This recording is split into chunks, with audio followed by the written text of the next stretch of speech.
Liebe Genossen, dass ihr alle hier seid. Ich muss leider auf Englisch reden.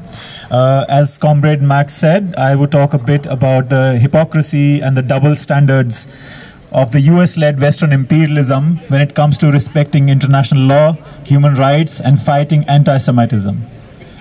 Though we have many examples that expose the West, the latest arrest warrants issued by the International Criminal Court against the Zionist entity's Prime Minister Netanyahu and its former Defense Minister Gallant expose once again in clear light the Western hypocrisy and double standards when it comes to the international law.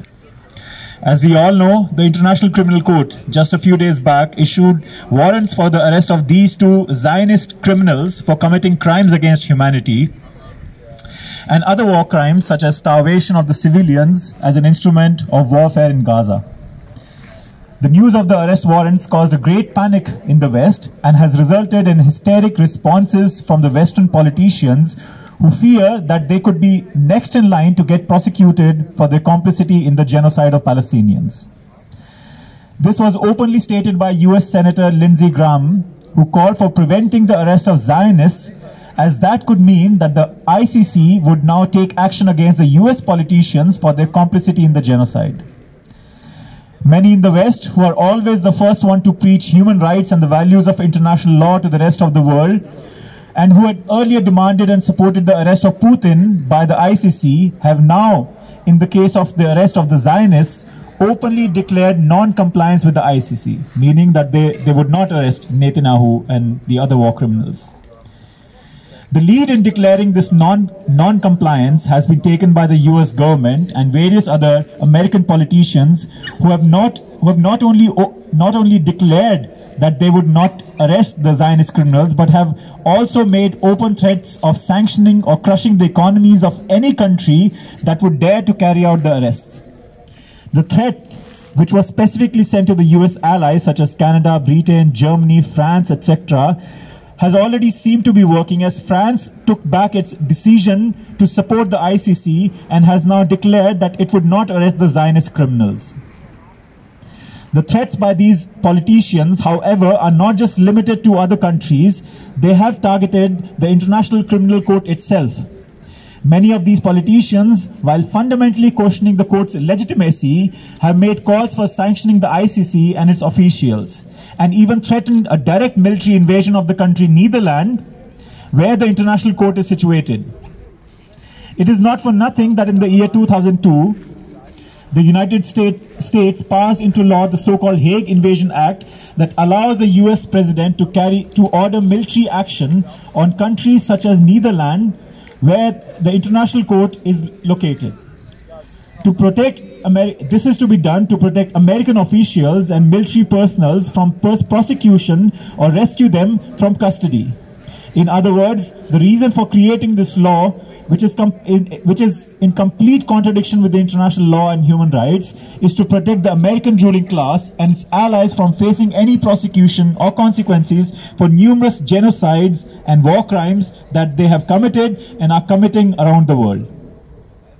However, the hypocrisy and the double standards of the West were even more clear for all to see when US Senator Lindsey Graham yesterday openly declared in front of the media that the rules of the ICC, rules of the International Criminal Court, don't apply to Israel, to US, to France, Germany or Great Britain, because as he says, it wasn't conceived to come after us, meaning the ICC was not meant to prosecute the Western politicians.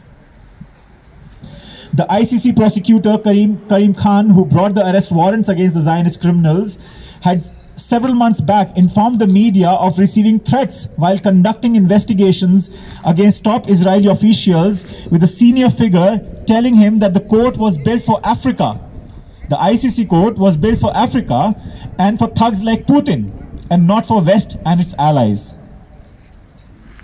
Same way, the West, who claims to fight anti-Semitism and who in doing so carries out massive repression of basically all forms of pro-Palestine voices and even criminalizes the support for Palestine, is on the other hand actively aiding and supporting the actual anti-Semitic fascists in Ukraine, who openly celebrate their history of collaboration with Hitler Nazis.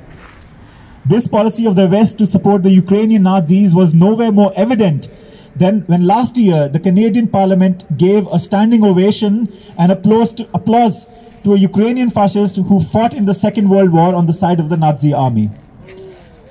Not only that, this Ukrainian Nazi was praised as a Ukrainian and a Canadian hero. Though the Canadian Prime Minister Justin Trudeau later apologized for accidentally welcoming a Nazi, we all know that this was by no means an accident. This is part and parcel of the Western policy of active collaboration and support of the fascists in Ukraine against Russia, which only goes to show that the ruling classes of the West do not at all care about fighting anti-Semitism or protecting the lives of our brothers and sisters from the Jewish community. I would end my speech by saying that international human rights and international law were not gifted to us by the imperialist class. Rather, they were the result of long-fought struggles and sacrifices made by the working classes and the oppressed masses of the world who forced the ruling classes to acknowledge our rights. The international law was the result of the international class struggle and continues to remain so. The ruling classes today would never uphold the international law for us. The responsibility to do so lies squarely on the people who stand to benefit from it. Long live Palestine, long live international solidarity, hands off Russia. Thank you. Thank you. Very good.